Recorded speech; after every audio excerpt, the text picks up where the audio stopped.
Yeah, I just need my speaker. What was the weird thing?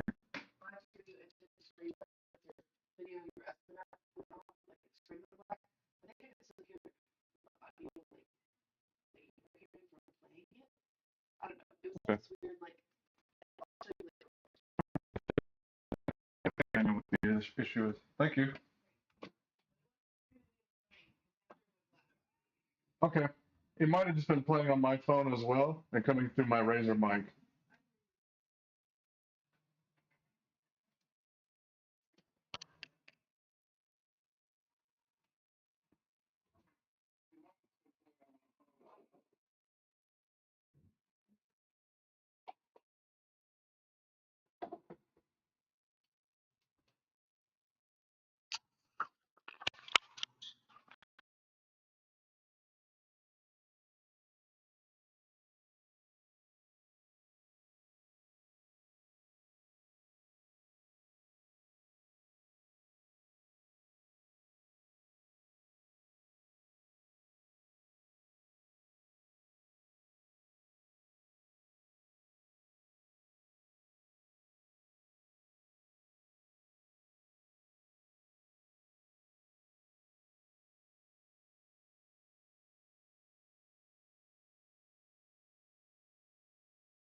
Hello, hello. Welcome back to the stream, everybody. I am Jonathan Hansel, aka Grumpy Grizz, aka The Grizzler.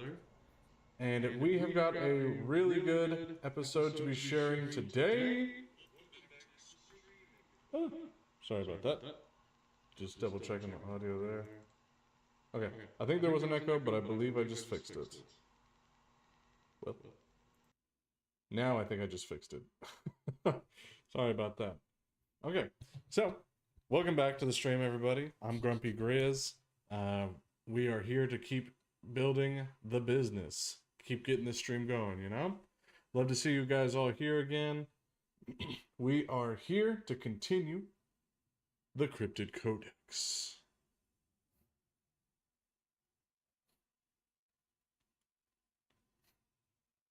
So, for those of you who are new to the stream, the Cryptid Codex is a book and a game I am currently writing about two pararegular investigative cryptozoologists going all around the US trying to document and research cryptids. For those of you that do not know what cryptids are, they are creatures that may exist but have not been proven yet. Example, Bigfoot.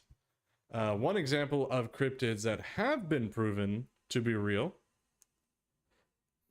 is some examples that have been proven that were cryptids but are today considered real animals is the silverback gorilla, the giant squid, and the giant Chinese panda. These were all considered cryptids at one time, and so I'm kind of just implementing that theme into my game here. If you want more info on the game and storyline, go check out my live stream called Building Chimera, the Cryptid Codex 1. The link will be in the description, by the way. Also, linked in the description is two websites that I think are fantastic, and they have been inspirations for me in writing the Cryptid Codex and getting everything ready. They're great. It's called the Belief Hole Podcast. They're fantastic. They're awesome at research. They're hilarious. They have such a good charisma. It's three brothers that run it, and they do their own sound design, their own research, and they just make some awesome, awesome episodes. And the background behind me, which I will show here in just a minute. The background behind me, right here, fancy. It is made by the Brothers of the Belief Hole. It is their own website. It's called Dark Mountain Ambience. It is fantastic. I listen to it a lot while I'm doing school. It really sets a good theme and a good mood. If you like their stuff, please go check them out. They're awesome. They're very supportive and helpful for letting me be able to use this video in my background. And so, we got some big news coming in already. The new camera that Rakua donated to us, or she technically donated the money, and I was able to get the camera. Rakua basically bought us a camera, and it is on its way. It should be here by tomorrow. So next week's stream, we'll have the new camera. It's going to be awesome, you guys. I'm really excited about it. Our next project coming up will be for better lighting. This way we can provide a better atmosphere during the stream. I really want to try and give you guys the best experience that I can. I'm still learning for all of this, and I really want to be able to provide you guys that I'm not just taking up your time, and you know, I want to respect your time and your abilities, so I really appreciate you guys for coming in and watching this. So this will be the next project. If you want to donate, please go to my Ko-fi account, which is on the screen, and it will be in the link afterwards, after the live stream is finished. And other big news, next month I am learning programming. We're finally getting into the programming portion of school, and so I'll actually be able to start getting some games under production probably. Really excited about that. And one game is done. It's not exactly my own game, but it is a part of my design. My Fortnite game mode that I've been working on called Breachers. Tutorial is now finished. Link is in the bio for the trailer, and the trailer will give you all the information you need. I worked on the trailer, did my best. I've not done a whole lot of video editing in a while, but I hope to get back into it soon. So if you guys want to play that and get kind of a sneak peek of some games that I want to make in the future, go try that out and tell me what you think. Give the trailer a thumbs up if you love it. Give the trailer a thumbs down if you don't. Just leave in the comments either way what you liked about it and what you didn't. Okay? Appreciate you guys. All right. So, we are going to be talking about the Cryptid Codex itself. So, the Cryptid Codex in the game is going to be a legitimate book that is made by the two main characters. And basically how it works is that the two main characters are going across the country, and in every state they are documenting creatures or animals that may or may not exist, but in the book, in the game, they will exist. At least most of them. We're going to start building that codex today. I've been collecting names of monsters and creatures and mythologies of a bunch of different states. I think I've gotten all the way down to D? I'm not sure. I'm going alphabetical order. But today, we are going to talk about Alabama. And believe it or not, Alabama has got some real weird stuff. So, let's get into it.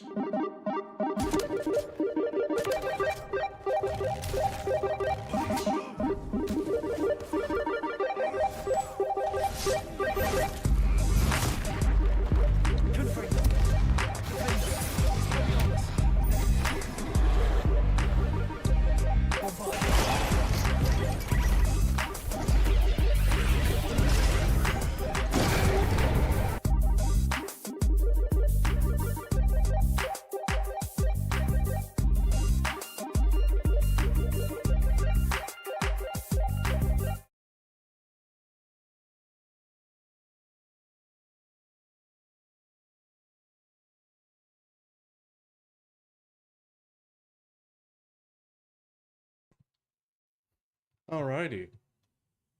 So, we are really going to be getting into this now. I'm excited for this. I've been working slightly on this project now for a while, and I think it's going to come along pretty well. But we are going to go through some of the top creatures I have found while looking into Alabama's mythological history, however you want to call it. I should have done more history on the state itself. We might actually pull that up. Let me see here real quick.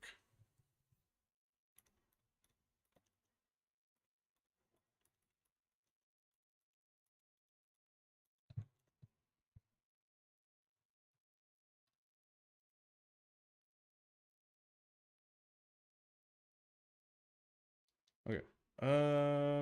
Let's see. Next time, I promise I'll have more information on the state. I was doing a ton of research on the creatures and the monsters that I forgot to look more into the state itself. Alabama has an amazing history, and I think I'm going to try and edit this live stream into a video and try to post that later.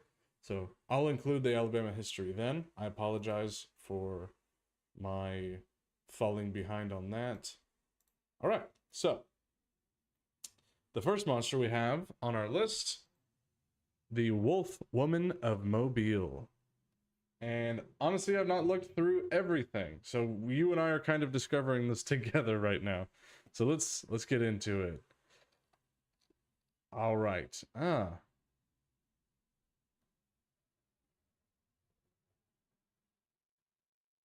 Interesting. Okay. Before there was a leprechaun, there was the Wolf Woman. And we'll actually get into the leprechaun in a little bit.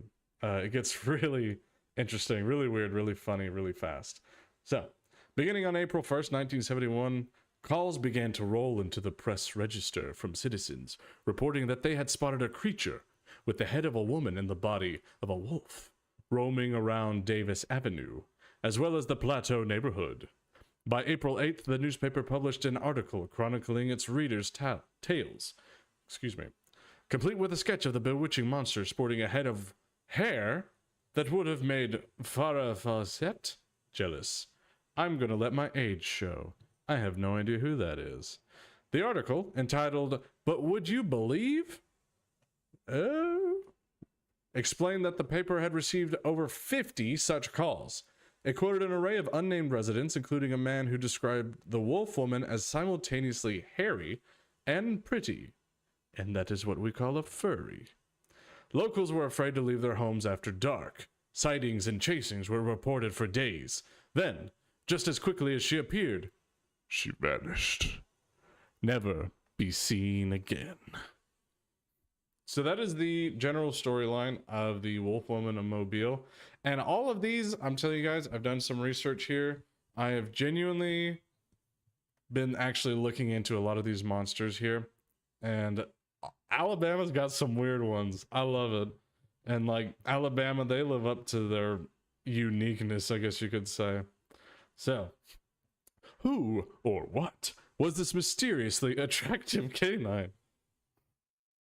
All right, calm down, guys. Rumors abound. Some say April Fool's Day pranksters affixed a wig to a stray German Shepherd. Others suggest it was particularly well-coiffed Afghan hound. Regardless of what the wolf woman was, she struck fear into local children. Okay, hold on.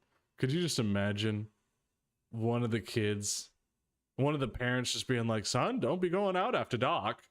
The wolf woman will get you." I don't know if I'd go with that one. I believed a lot of things when I was younger. I was pretty gullible, but like this one is kind of feels more like a fever dream than an actual scenario that happened. Anyways, we lived around the corner from my grandmother growing up off the parkway and would often have to walk to her house to borrow something. When the wolf woman emerged, I didn't want to walk in the dark, says Antoinette Roberts Stewart.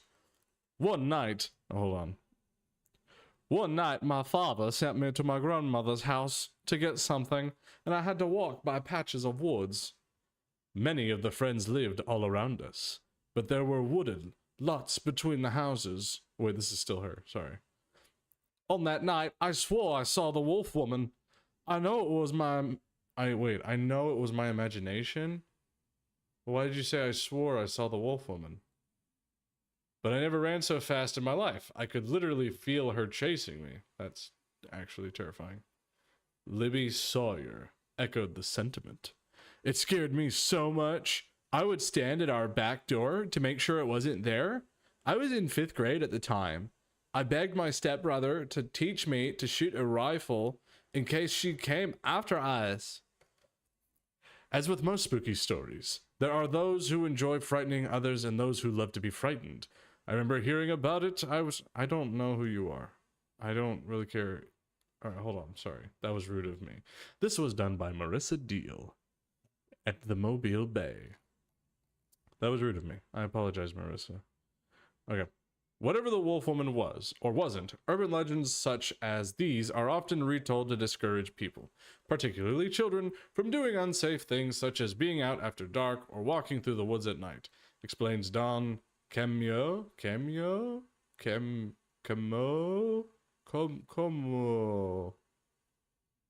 director of the Mobile Explorium Science. Explorium. I feel like I just don't know words anymore. Science Center. Como is the creative force behind the Explorium's creepy educational and interactive fear exhibit. Wait, hold on. The Explorium's creepy educational and interactive fear exhibit. We might have to look this up soon. We'll come back and probably look this up. Okay. The exhibit examines the science behind mysterious creatures, phobias, and urban legends. All right, we're definitely going to go there one day. All right. The port city is a hotbed for all things that go bump in the night is not surprising. As an old city full of history and culture, Mobile is rife. That word always... I never really much cared for the word rife. I don't know why. With urban legends, ghost stories, and even a few monsters that are alleged to wander our streets. Southerners are storytellers. It's who we are, says Comeo. Comeo. And in a city with over 300 years of history, there are bound to be many tales to be told. With our rich history, it makes sense that Mobile has a lot of ghost stories, says Kamiax. So is there any chance that the wolf woman was real? Camille points out many animals that we know of today were once considered cryptids. I already said that, Como. Or animals that have been claimed to exist, but have never been proven to exist. At one time, the kangaroo, the Komodo dragon, the giant squid. I actually did not know about the kangaroo. Makes sense, though. It's basically a deer T-Rex. Now we know they are, in fact, real. Is it possible that America's Amazon, home to so many diverse species, could be the residence of such a unique species of wolf that look like hot women? I added that part. The answer is, we may never know. But what we do know is, if we ever manage to wrangle her... I don't like that visual in my head. I just don't like it. It's like mermaid hunting, but for today. That's weird. The answer... Oh, sorry. The city that was... Ooh, if we ever managed to wrangle her, the city that was born to celebrate would, well, find an excuse to do just that. Wait. What city is this? Port City? I thought, like, New Orleans was the place that was born to celebrate. I don't know. I'm not gonna lie. I don't know a lot about our own country today. That's not good, I know. Anyways. On February 13th, 1938, the New York Times reported on the resolution to Mobile's mysterious monster of Fisher's Alley. A 30-pound, 4-foot creature accused of stalking people in the swamp. Turned out to be an otter. The otter slithered through the fence. Ugh, that's such a weird visual. The otter slithered through the fence at the home of Charles Ardoino. Alabama has fake people names, I swear. Ardoino? Kirsty, I think we should name our first son Ardoino. Ardoino ran out to see the monster. Knocked his... Wait, okay, hold on. I need to... The otter slithered through the fence at the home of Charles Ardoino, says the Times. Ardoino ran out to see the monster, knocked his collie dog clear across the backyard. A neighbor killed the otter with a shotgun. 200 persons gathered, and later the Ardoinos were charging 10 cents admission.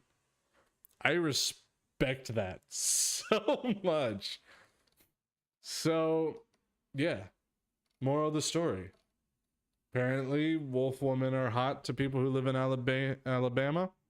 And Ardoino can make a living off of other people's shots. All right. So, that is the wolf woman of Mobile. What I'm thinking... I've got some different rules I've implemented. Because, again, this is going into a book. Or a game. And so, the creature, the wolf woman... I don't think it's going to be in the book or the game. We'll see. So the rules I've put into play is... I've only got a few right now, but I'm probably going to make a lot more in the future. Right now I have the rule of cool. Even if it's a hoax, if it's cool and or plausible, it's probably going to be in the game. And or book. I'm going to split the creatures up in different categories in my game for people to guess what it is. Lost animals, so that'll just be cryptids that are most likely just animals. Apparitions, spiritual beings, and mistakes of science. I feel like this one is under... I don't know. I don't want to say lost animals. It looks too human. It's weird. I want to say mistakes of science. But when was this again? First sighted or whatever? 1971. I don't think they had the technology to do stuff like this yet. So I'm gonna put this one under, I'm gonna say spiritual beings. I'll say lost animals. It's so freaking weird. I'll go with it. Wesley Barrick said, me and you had the same reaction to this drawing. Yeah. Yeah. All right. So, on to the next. The Alabama White Thing. So, the Alabama White Thing, in summary, is a white Bigfoot. That's essentially what it is, honestly. So, Alabama's most mythical creature is one you've probably not heard of. Here we go. Wait, is that a cooking show? Betty Bryn's Children's Museum. No, okay. Anyways. Loch Ness Monster? Check. Bigfoot? Gotcha. Abominable Snowman? Sure. You've probably heard of each of those scary yet could be completely made up creatures. But the Alabama White Thing? White Thing? White Thing? I don't know if... How am I supposed to say that? Like, do I actually need to put the emphasis on the ang? Like, I'm gonna say White Thing. Like, half of the country white people I'm related to. See, that's likely a new one. A recent survey of the most mythical creature in each state named the White Thing as Alabama's pick. Reported since the 1940s, that's actually kind of impressive for a monster track record. The White Thing reportedly wanders the area between Morgan, Etowah, and Jefferson counties. He is described as, you guessed it, white in color. He reportedly stands about 8 feet tall with glowing red eyes. Guys, I'm going to say this now. As we get into the stream and as we get into more monsters and cryptids, red eyes and freaking tall are the two like most related points of this whole thing.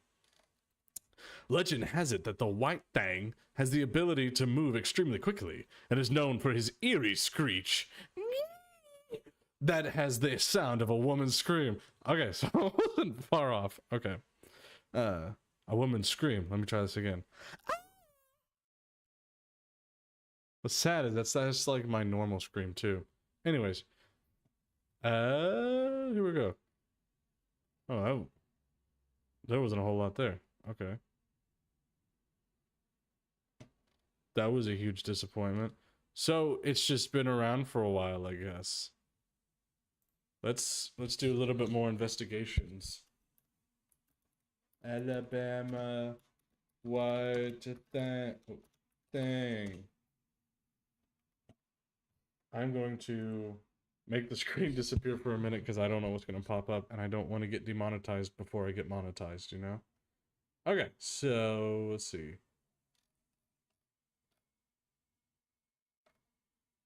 Alright, so looks like we got one more here. It's by East Tennessean.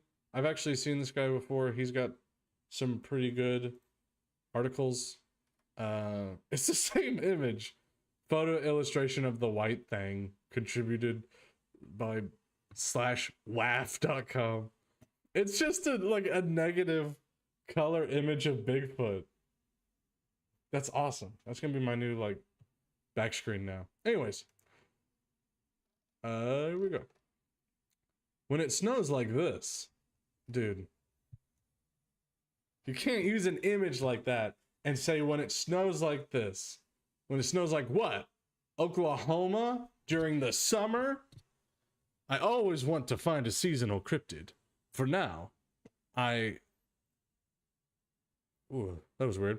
For now, as I haven't had a chance to delve into the archives of Appalachia in person, my search seems to be rather limited. By the way, I know it's supposed to... Phonetically, it's pronounced Appalachia. I looked this up. Alabamians, Alabamamas, they call it Appalachia. So I'm just going with it, you know? Anyways. However, during my search, I found something curious. While Tennessee has its own Sasquatch, so too does Alabama.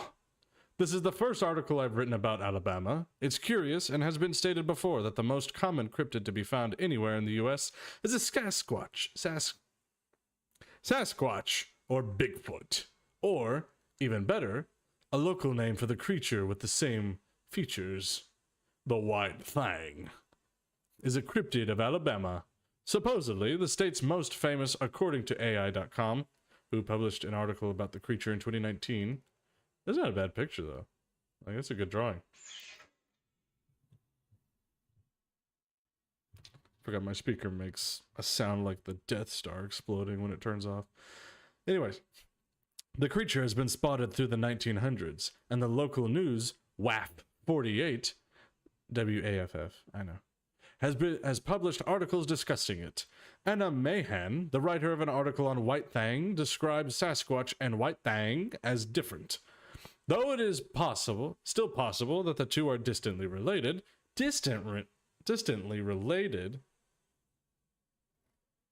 they're the same thing, it's just one is white. What's the difference? Alright, she's probably about to tell me. White Thing describes Sasquatch and White Thing as different. Though it's possible that they are distantly related. The creature has been spotted between Morgan, Etowah, and Jefferson by multiple people from the 1940s.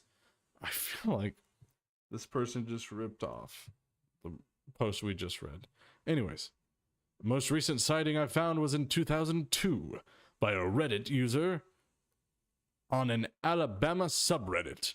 They described seeing it in Guntersville State Park while on a camping trip with their family and wrote that, to them, it looked like a white tiger eating a deer. We can't be certain that this person did, in fact, see the White Thing, given that it is typically described as a furry, white humanoid creature with red eyes and a height of around 8 feet.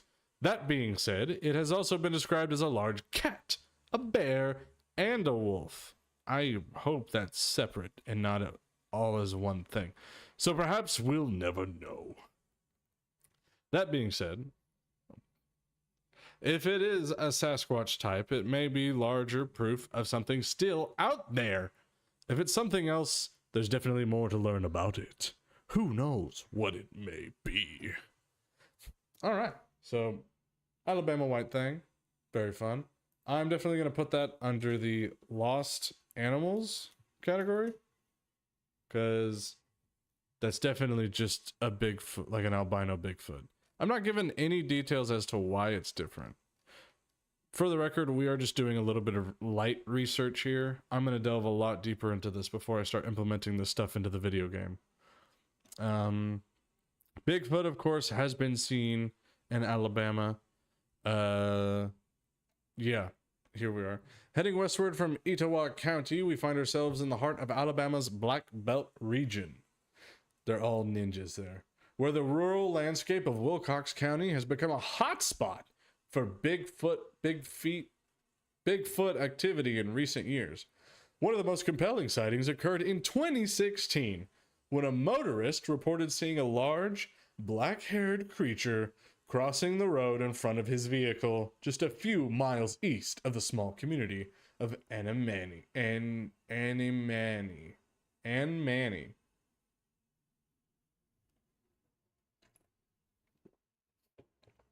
Like I said, Alabama's just trying to make things difficult on purpose. According to the witness, the creature had the following characteristics. Stood approximately 8 feet tall, weighed at least 300 pounds.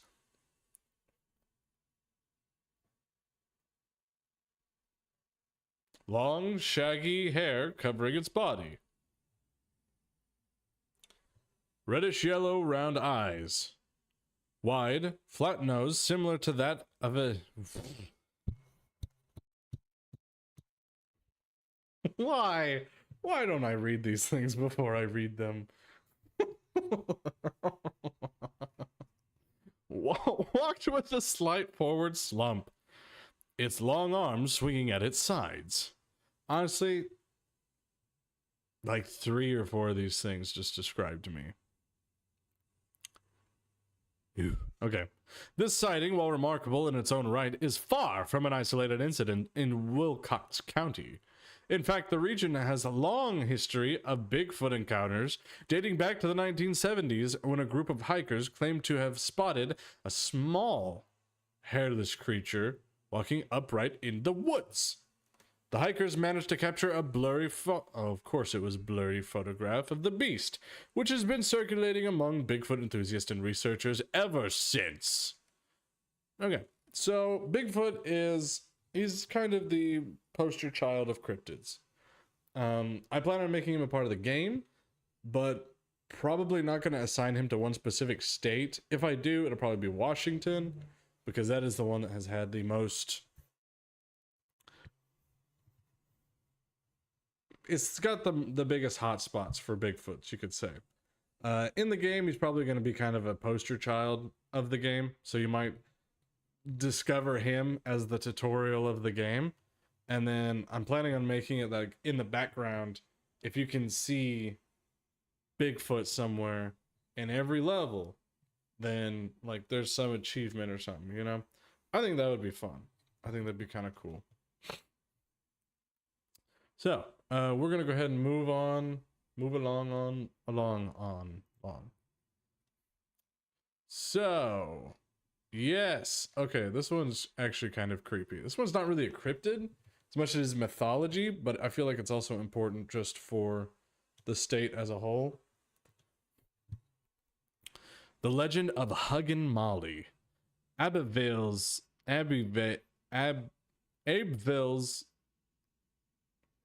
hold on. I think I saved this one.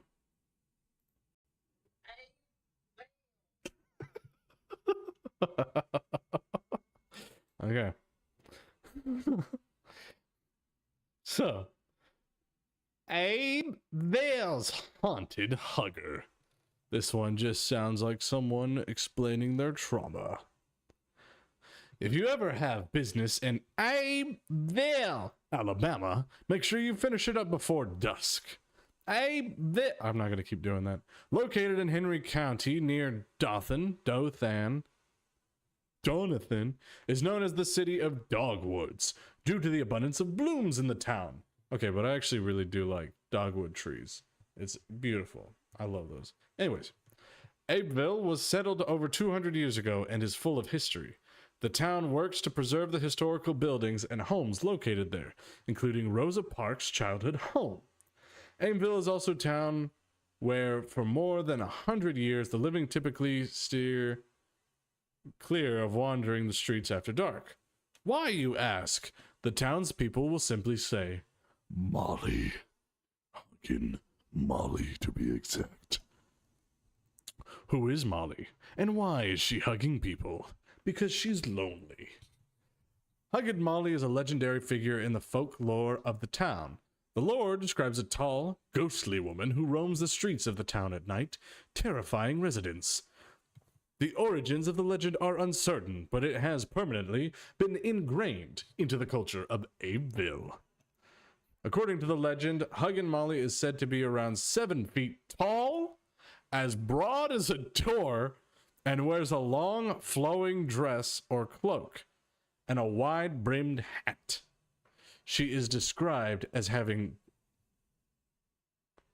glowing red eyes. Like I said, you're going to see this as a pretty common theme here, and emitting a loud, eerie laughter. She supposedly appears out of nowhere and hugs unsuspecting individuals tightly. Sounds like she's just a lonely lady, which actually sounds kind of nice, yeah. At least until she screams in your ear. There's also the part where if the person runs, she chases them down. You know how creepy that'd be? You're just walking home, you got done working or working out or whatever, and you see a large lady. It's taller than you and wider than you, and she's just like, I want to give you a hug. Let me hug you. I don't know about that one. I don't know about that, Chief. And she just screams right in your ear. Some versions of the legend suggest that she targets misbehaving children who are out after dark. At least that's the version that the parents tell the kids of Abeville, of course, because these stories always have some form of trauma on children to make them behave better. I don't know if that's the way to go about it, but interesting. Who was Molly before she was a haunted hugger? There are several theories surrounding who Molly was before becoming a hugging haunting. One speculates that she was simply a mother who was so distraught after the death of her only child that she sought the comfort of hugs from local children. Well,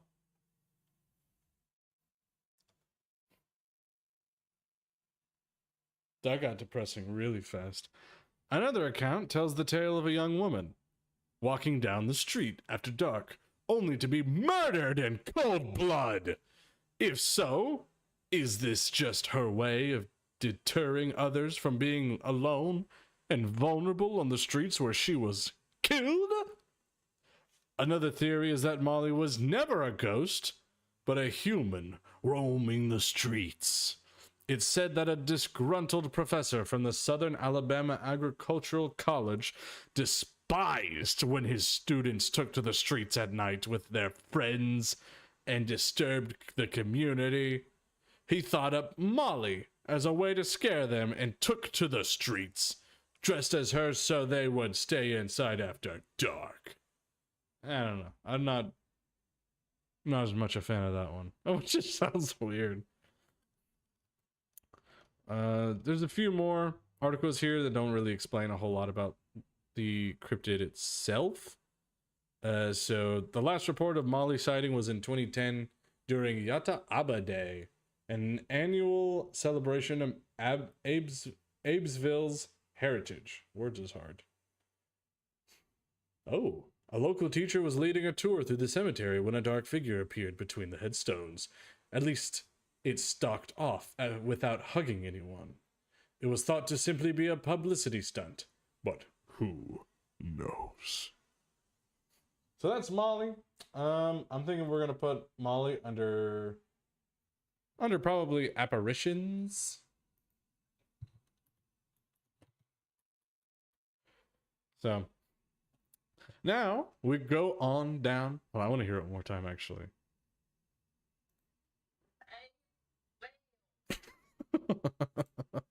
Okay. So let's get into this one. This one is the story of the Downy Booger.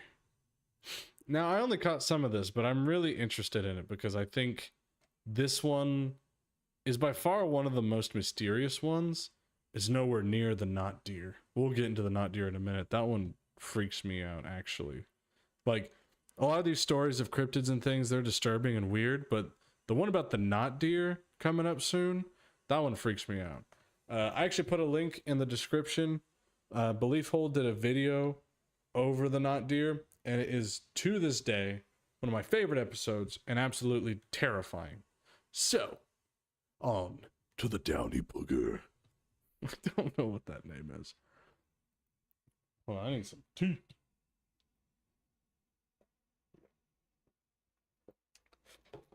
Made some sweet tea.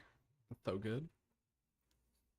In the later parts of the 1800s, Winston County, Alabama, was known for its rugged man, stale brewed whiskey, and hard shell preachers and Saturday night dances. It's like every Western movie that was made in the older days. I don't know the year specific. It was also known for the Downy Booger. John and Joe Downey were cousins. They were together constantly, like two peas in a pod. They were returning home from one of these dances when they first saw the Booger. Why Booger? Why is that the name? I hope they explain that soon. There were only two houses on this long stretch of road they traveled. One was the Hub Barn place with the lightning rods. The other was a rambling log house belonging to Oscar Tittle, where the dances had been held. Oh, Okay. Anyways, get your mind out of the gutters. The remainder of the road was enveloped by a dense pine forest. John and Joe were jostling along. Alright, they did that on purpose. Along on their thoroughbreds gaily, recounting the events of the event. Events of the evening. I didn't sleep well, I'm sorry. When suddenly, a strange looking creature, bearing both the resemblance of a human and an animal, leaped out in front of them. Their horses must have spotted it at the same time. The same instant the boys did, for they stood on their hind feet, snorting madly, almost throwing them from their saddles, then whirled around and took off on a wild stampede in the opposite direction, using every ounce of strength they could muster. They managed to bring them to a halt. They turned around and again started toward home. As they approached the sand bed where this weird creature had appeared, the horses came to an abrupt stop. They gouged them in the side, beat them with the bridles, but they would not budge an inch. Finally, they turned around. I need to keep using this, sorry. And rode back to the Tittle house. Remembering a longer route they could take, they would pass through Lynn, a small town, 7 miles from their homes. This was known as the Byler Road. The sun has risen when the boys arrived. Their parents doubted their odd story as much as they had been able to trust them before. No one else had run into the booger. One night, about 3 months later, a family was returning from the three-day church service. Dang, they're having a revival. That's cool. When they came to the sand bed, it darted out from behind a clump of bushes. It stood for a few seconds and as quickly as a wink ran from sight. The children were panic-stricken, so much so that for months their mother had to make a pallet for them all to sleep together. On a moonlit night in early fall, Jim Jackson loaded his 2-horse wagon with his barrels of homemade moonshine and headed for the commissary in Galloway, a mining town a few miles from his home.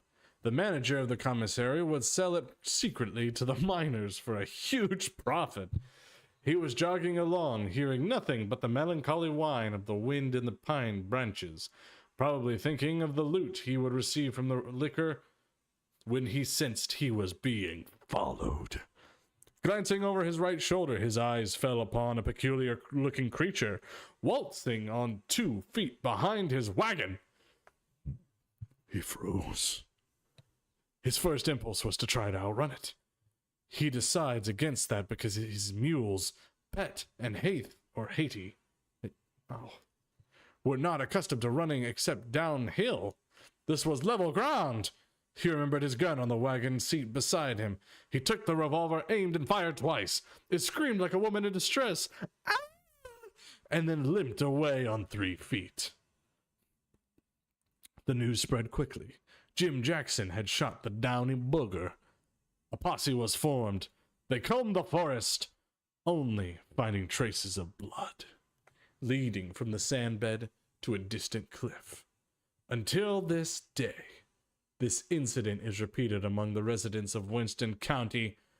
What the downy booger was will forever be a mystery. I think it was Bigfoot. But I guess that's just me. That's William and Margaret Bond. The Plunkett man was Margaret's second husband. Her first was William Bond.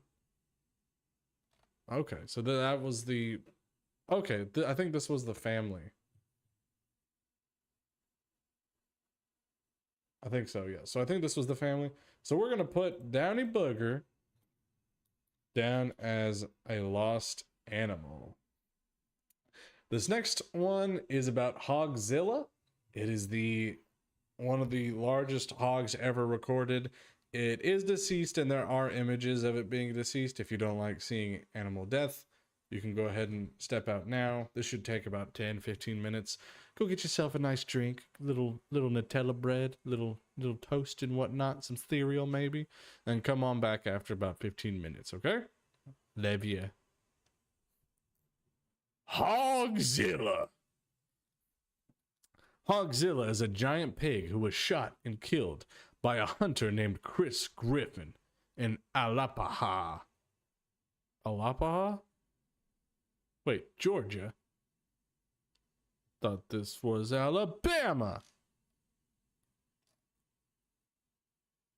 Well, there is a Hogzilla of Alabama. I don't know where that went. I am so sorry, you guys. Again, I'm kind of reading some of this stuff for the first time too, so that we can both have a reaction to this. But it's very strange. Anyways, that's Hogzilla. Just so y'all can get a good look at him. He's very big. He is not the biggest pig ever killed, though.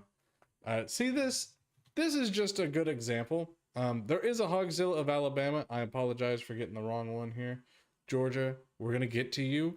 Wait your turn, dude. Golly. But just for the fun of it all, the Corsair hog, also from Georgia, was a 1,100-pound feral hog, one of the largest ever recorded in the United States. The size and scale of this animal defied belief, and its capture is a tale that has cemented its place in hunting lore. Daggum. That's a big boy. So, like, this is perfect example to me. This was originally just an animal that went unchecked to the point of it became the size of a cow, if not bigger. And it was a cryptid. People didn't believe in the Corsair hog or Hogzilla. And then they found it. Gigantic. Absolutely monstrous size. Sorry, got distracted by huntings. So, that leads on to... Let's see. There are stories about the goblins of the Appalachian Mountains. I was not able to find very many, or actually any of them, but I have heard like word of mouth tales. I would love to be able to find more. If you guys have any information on Alabama monsters that have some validity, send them my way. I would love to hear them. We have a Discord, and I will put that in the link of this video's I'll put that link in the description afterwards. I forgot to put it in before the stream started.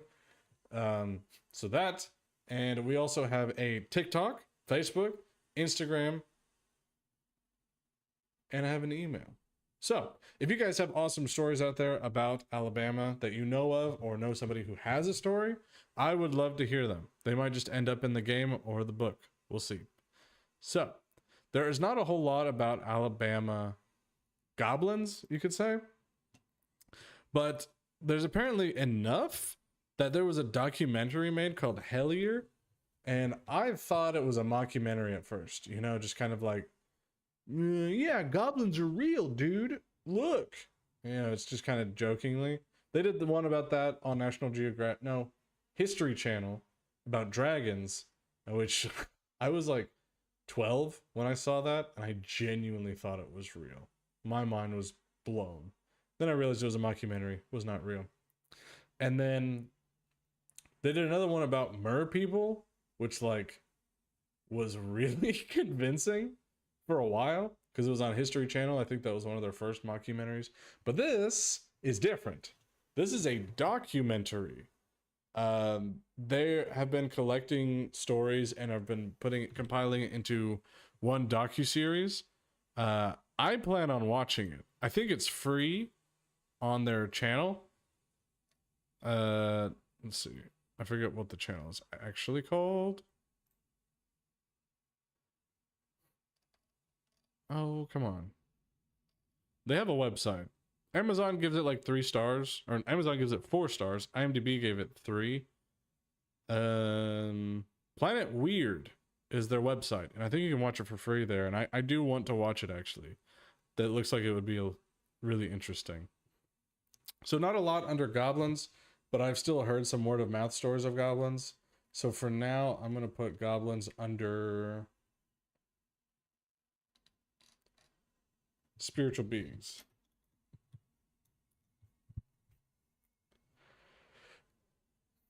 Which leads us to, oh my gosh, the not deer. Okay, you guys, I need to tell you this. A lot of stories about like monsters and creatures and, you know, mythologies or whatever of America, they don't freak me out, they don't creep me out or anything like that.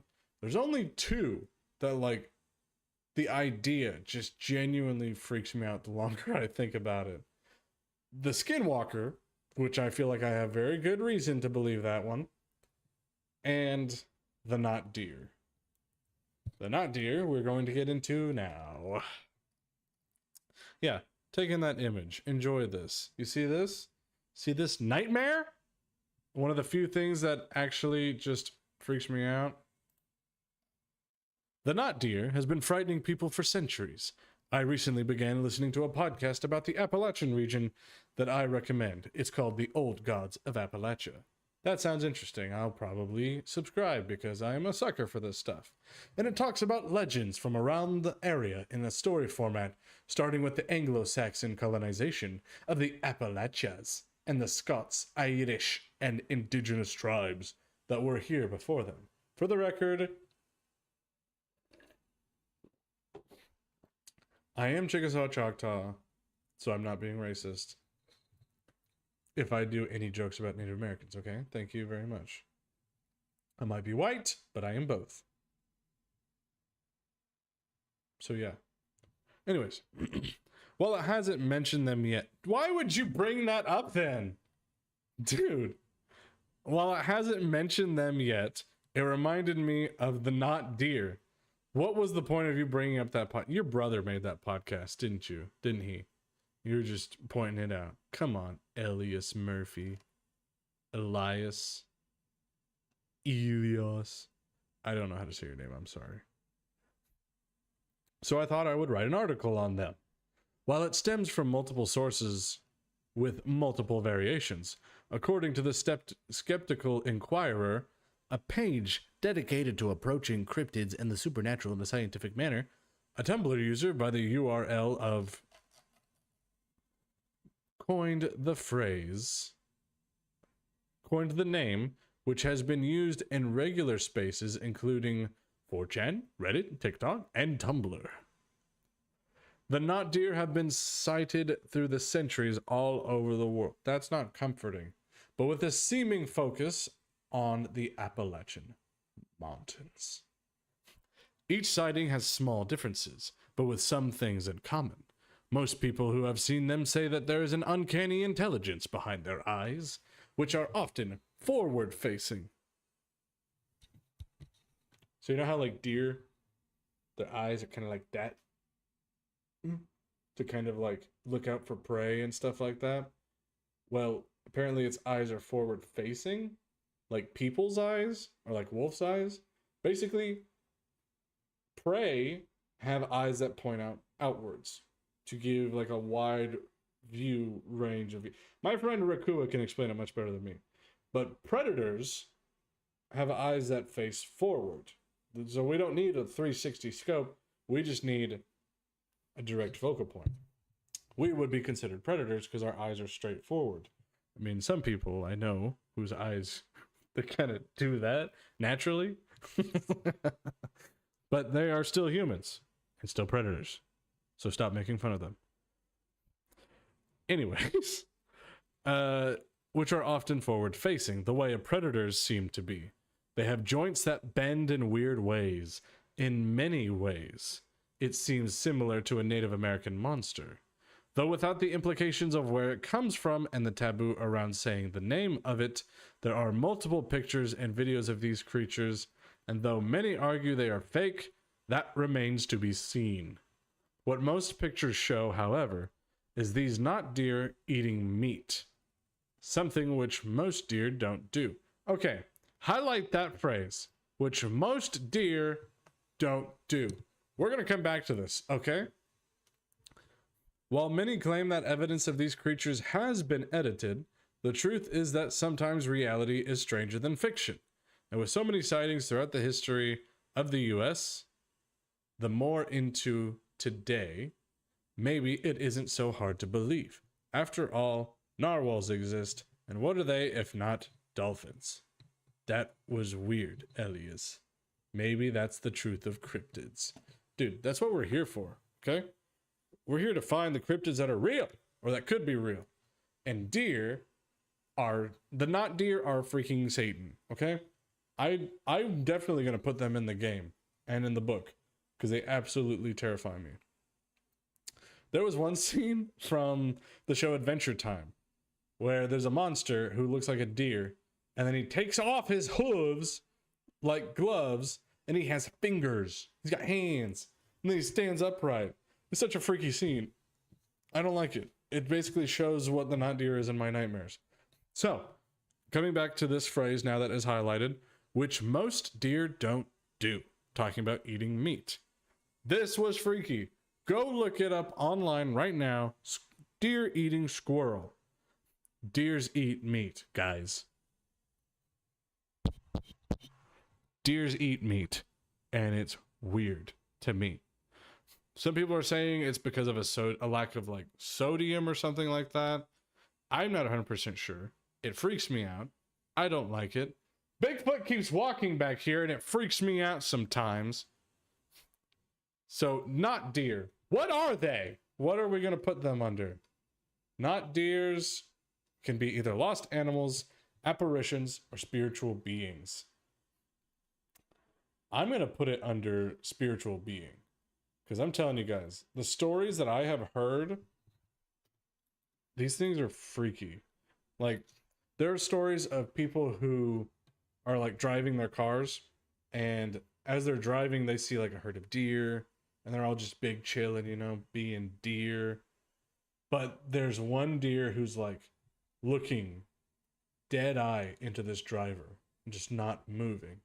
And the driver has said, like, as they're driving by, it's taller than the other deer. Not like normal, like proportions match, but its legs are longer. Or like its knee is like in that position, you know? Or like that. Deer's knees don't do that. It's weird. I could be wrong. I need to get Rakua in on these episodes because I need an actual animal person in on this. So, go check out Not Deer, guys. These things are freaky, and I love every story that comes out of it. Also, go check out the episode of Beliefful that I told you to. I put it in the description. Go check it out. It's fantastic. So, that being said, this leads us to the Leprechaun of Mobile. Okay, hold on. You guys, I love this video way too much. And it lives rent-free in my head every day. You ready for this?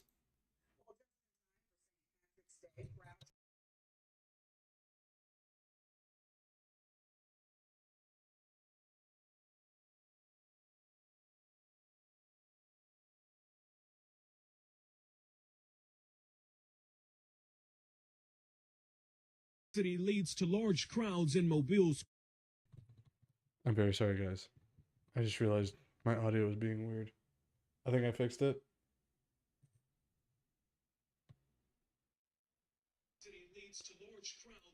Okay, I did. Sorry.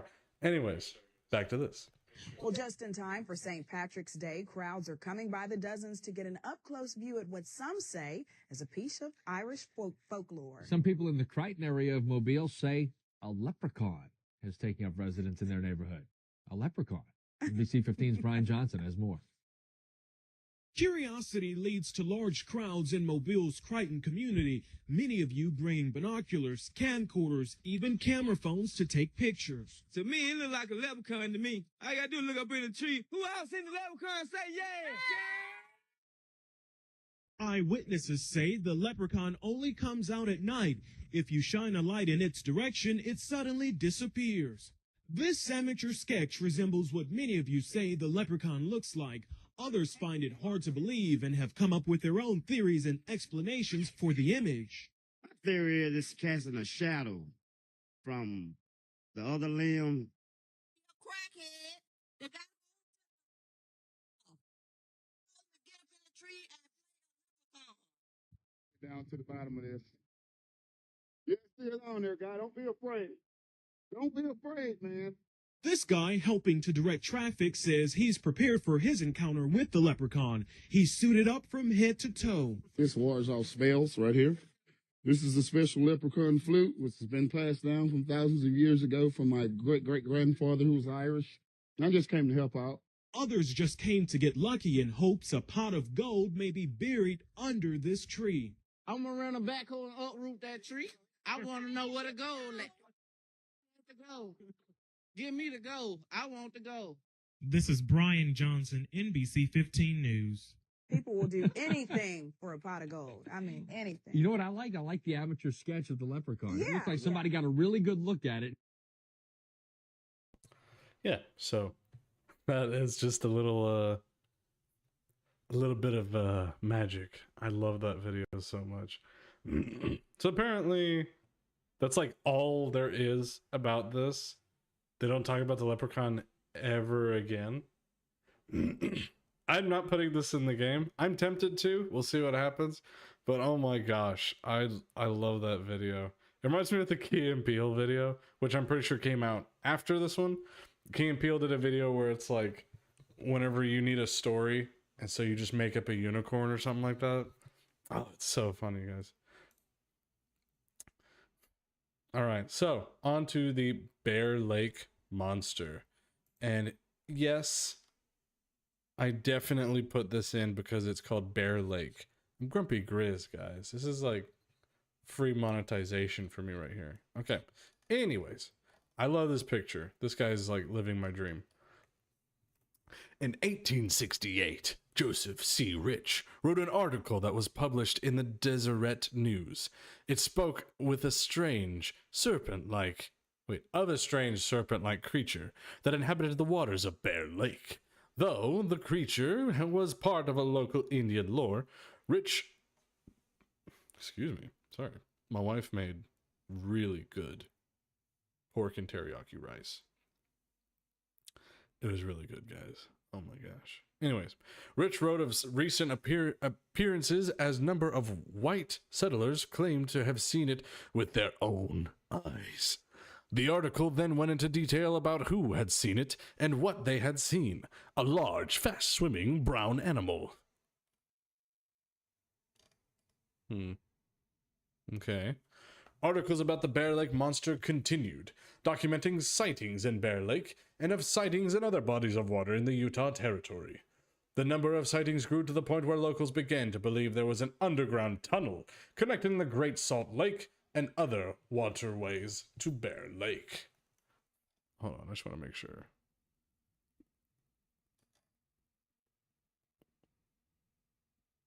Wait. Why do these keep showing up? I typed in Alabama, and it said Bear Lake was in Alabama. Oh my gosh. I am so sorry, guys. I promise I'll be more aware of this for next time. Okay, so with that said, I apologize for that, you guys. There are historical sightings and mythologies from Native American tribes, mainly Choctaw. And some of these I probably will put in the game and book, but some of these are kind of even a little too outlandish. Some of these are just straight fascinating.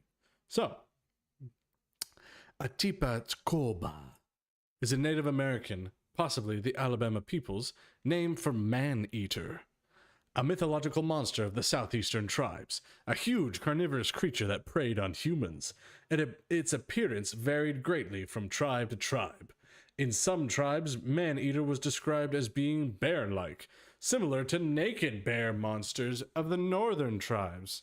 I don't know what that is, but now I'm fascinated.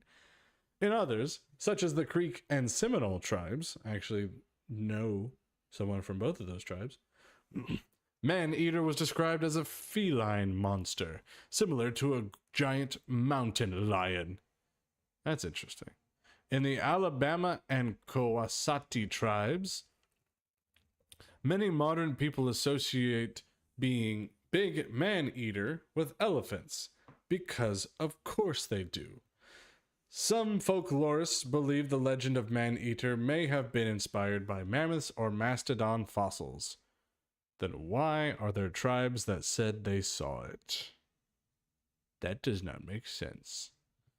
The creature is not human or humanoid in any story that we know of, but is always a giant four-legged animal. Okay, I will take back my statement now. That would be interesting.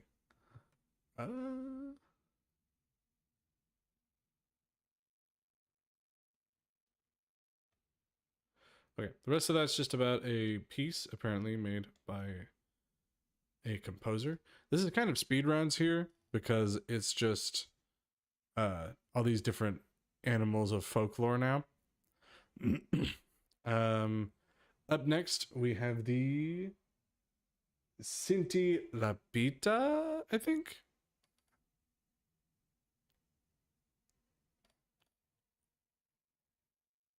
Well, hold on.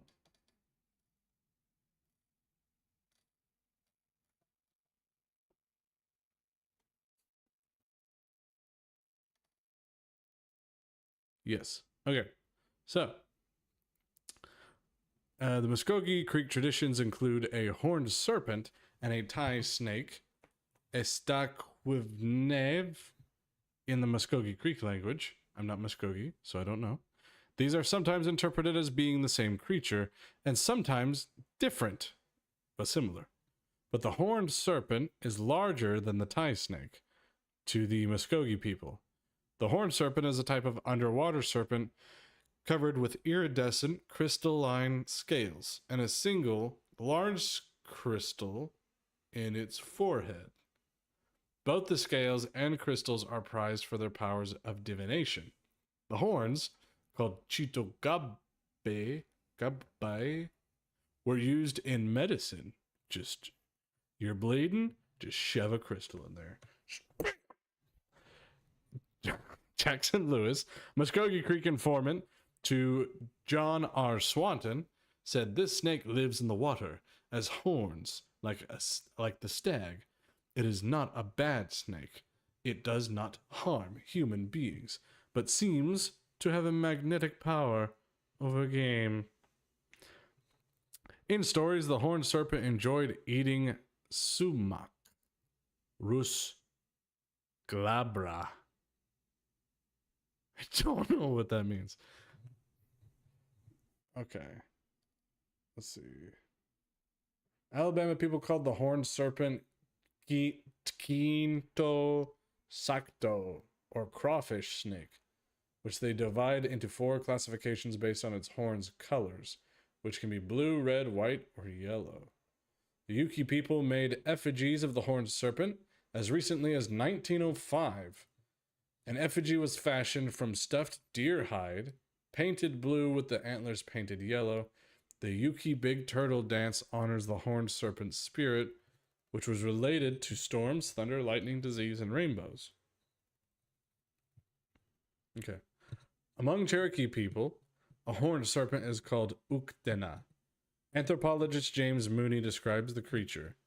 Those who know say the Uktena is a great snake, as large around as a tree trunk, with horns on its head, and a bright blazing crest like a diamond on its forehead, and scales glowing like sparks of fire. It has rings or spots of color along its whole length. Excuse me, I just had a yawn, but I ate the yawn. That was weird. And cannot be wounded except by shooting in the 7th spot from the head. Because under this spot are its heart and its life. I feel like shooting anything in the heart would kill it. The blazing diamond is called Uluntsuti, meaning transparent. Fair enough. And he who can win it may become the greatest wonder worker of the tribe. but it is worth a man's life to attempt. Oh, wait. Yes. For whoever is seen by the Uktena is so dazed by the bright light that he runs toward the snake instead of trying to escape. As if this were not enough, the breath of the Uktena is so pestilential that no living creature can survive should they inhale the tiniest bit of the foul air expelled by the Uktena. Even to see the Uktena asleep is death, not to the hunter himself, but to his family. That is so much worse. According to the Sioux's belief, the Unkejila are dangerous reptilian water monsters which lived in ancient times.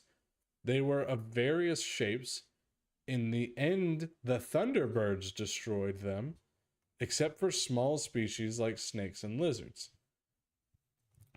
This belief may have been inspired by finds of dinosaur fossils. Oh, get out of here. Why can't you just say, hey, that's really cool? Oops, I forgot I paused it. There we go. Yeah. Why not just say, yeah, the Sioux believed in this because it could have been real.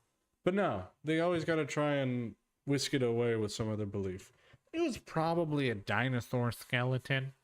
Well, dude, that's boring. Don't do that. Just go, wow, that's a cool story, dog. So, Uktena is like 90% sure I'm going to put that in the book. So, let me put this up here. As a lost animal. That is most likely going in the book, or the game at least. Let's see, what's the next thing we got here? This one.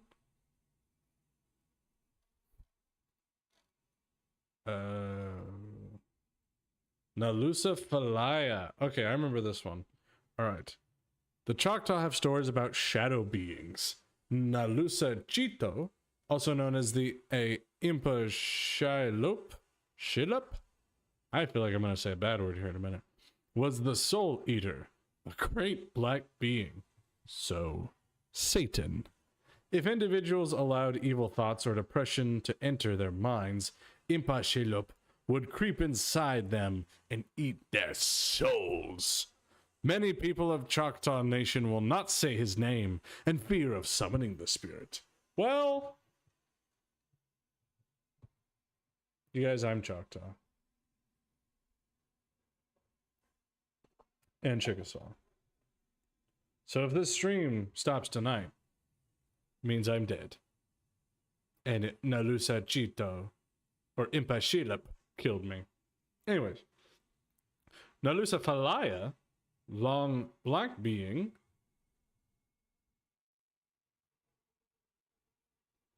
resembled a man, but with very small eyes and long pointed ears. That's already creepy.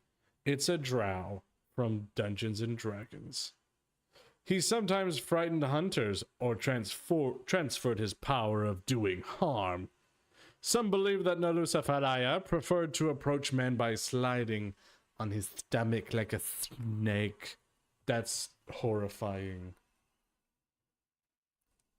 I don't like that. Let's see. Okay, cool. Hashak Aqua Huiga. Oh, hold on. I need to put both of those. Chito and Falaya in the spirit beings.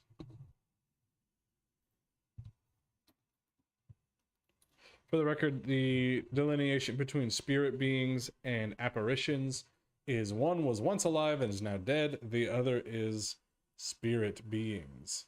Beings who have always been a spirit and never had a corporeal form, so to speak. Okay. Hashak Aqua Huiga, or the grass water drop, was believed to have a connection to what is termed Will-o'-the-Wisp. If you've ever seen Brave, which is a great movie, you'll know what that is. Only its heart is visible, and that only at night. That's really cool and creepy. Hashak aqua huiga leads astray anyone who looks at it. Like me in college. No. Anyways, it was also believed that every man had a shilombish. Is that what's coming up next?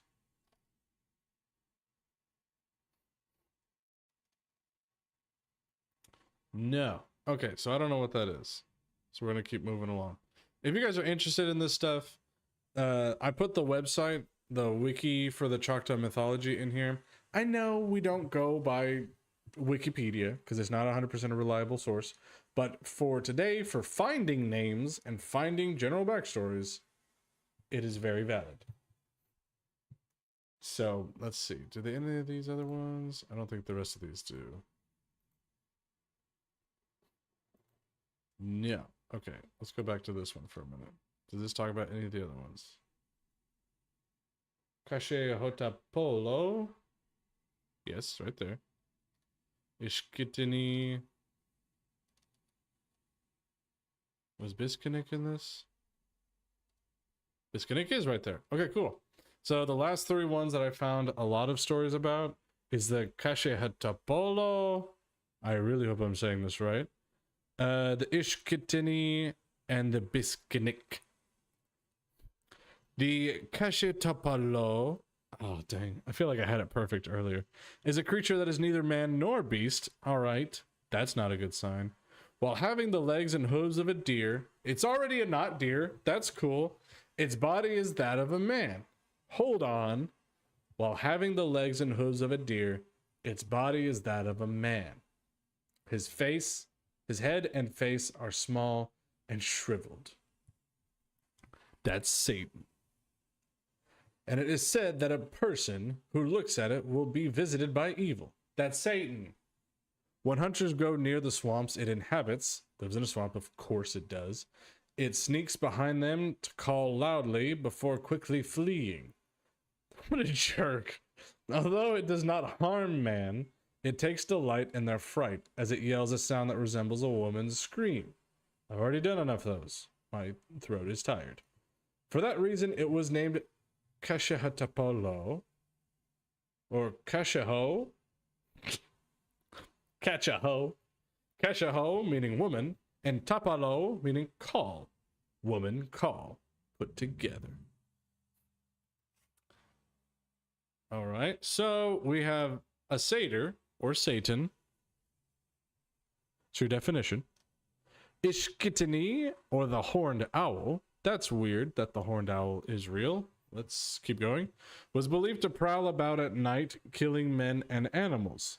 Many believe that when Ishkitini screeched, it meant sudden death, such as a murder. If the Ofunlo was heard, it was a sign that a child under 7 in the family was going to die. That's awful. So could you imagine just being like,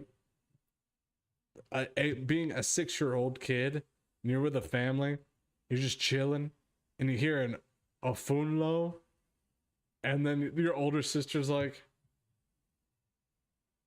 I guess you're dead now. My sister would do that. My older sister would do that. Anyways. Such a child was likened to a small owl.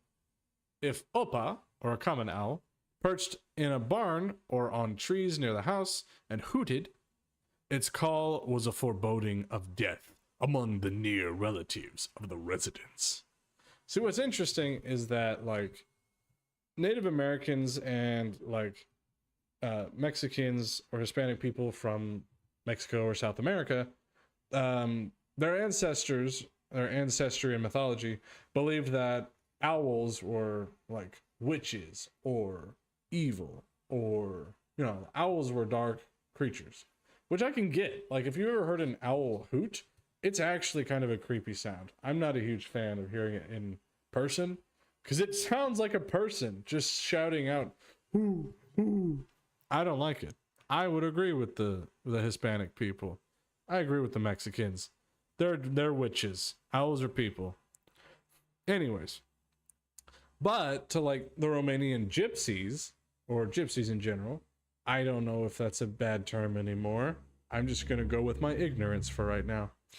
It's believed that to the gypsies, at least a good amount, from folklore I've heard, could be wrong, could be racist, I don't know, that gypsies believe that owls can sense bad spirits, and they're not inherently evil, they're just animals that have strong spiritual connection, and that owls can connect with the spirit realm, and if there's bad spirits, they leave.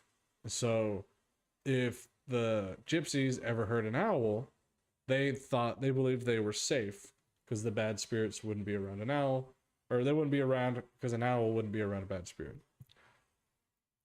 So yes, I thought that was kind of interesting. That's just me. I could be completely wrong.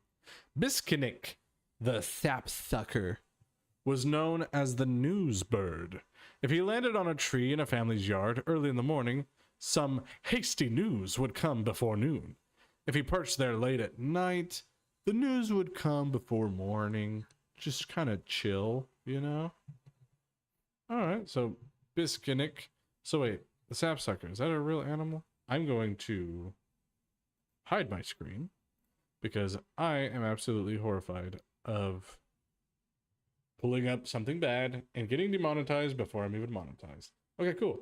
Sapsucker is an actual bird. I didn't know that. I knew about woodpeckers. I did not know about sapsuckers. Both of those terms. I have this one friend that I know would use both of those terms in a bad way. Anyways, the genus Saphrapicus. If I ever change my gamer tag from Grumpy Grizz, it's going to be Saphrapicus. It sounds like a Greek name or a Roman. Was introduced in 1858 by the American naturalist Spencer Baird, with the yellow-bellied sapsucker as the type species. The genus name combines the ancient Greek sphera, meaning hammer, and pikos, meaning woodpecker. The genus is sister to the genus Melanerpes. Both genera are members of the tribe Melanerpini in the woodpecker subfamily Picinae. Inini. There are 4 currently recognized species in the genus. So, that was fun. I don't want to end with her image on the screen. It's weird. We'll end with the white thing, because that's fun. So, with that being said, thank you guys for coming along and helping me sort through a bunch of monsters. I hope you guys enjoyed it as much as I did. I thought it was a lot of fun. I really appreciate it. Next week, we are going to be starting our new schedule. We will be streaming on Tuesdays. And Rakua should be able to start streaming with us more because she's awesome. Next week will also be the end of a month stream, meaning we are going to just game and chill. So we probably won't go back to our normal routine of Cryptid Codex or game dev stuff. Next week's just going to be chill. We're just going to be playing video games. Go on our Instagram and our TikTok and our Facebook and our Discord and go vote on what game we should play next. I have GTA 5, of course, Fortnite, and For Honor. Those are the 3 options. If you guys want to see me and a few of my other friends play and stream next week, choose. If you vote on Discord will give 2 votes. All of our other social medias will only give 1 vote. So if you vote for Honor on Discord, that will be 2 votes on For Honor. If you go and vote for Honor on Instagram, that will be 1 vote. I take that back. Instagram gets 2 votes too. TikTok and Facebook, they're just like 1 vote. They're not as big right now. If we can get them bigger, we'll be good. If we can get to at least 1,000 subscribers on any of any of Grumpy Grizz's social medias, I can actually start getting paid by Fortnite to make content. Level 1 of Breachers is in production. Stick with it, guys. It's going to be a lot of fun. Very different from the tutorial. Tutorial is just to show you guys how to play the game. Now you're playing the game. So get with it, people. Spread the word. Don't forget to like this video if you like it. If you don't, do a thumbs down. At least tell me what you didn't like about it. Subscribe, hit the notification bell, and follow us on Instagram, TikTok, Facebook, and Discord. I will be posting a lot of updates on Discord, and you can communicate directly with me about ideas, about monster ideas, about your own personal stories. I want to hear what you have to say. I'm becoming a game developer. I'm studying it right now. Come here. I'm studying game development, you guys, and I want to know what the players want while I'm making my games. So be there. I want to be there for you. Be there for me, everyone. Okay. With that said,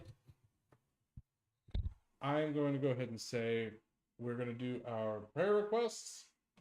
So, my prayer request is that a job reaches out back to me, or that I can actually start getting paid by Fortnite or YouTube and start doing this full time. I would love to do that. If you guys want to support me, please go to Coffee so we can keep this going, keep the momentum coming. My prayer request is that we can get our financial situation fixed. I say fixed. The biggest issue is we're just struggling, and that's okay. You know, you gotta have humble beginnings to have an awesome comeback. And we're in the thick of it right now. So appreciate you guys. Love you guys. If you have a prayer request, put it in the chat. If you have a silent prayer request, type silent prayer request. I'll give the stream about 5 more minutes, and then I'm going to close it up, all right? Love you guys. Thank you for watching the stream. I'll see y'all later.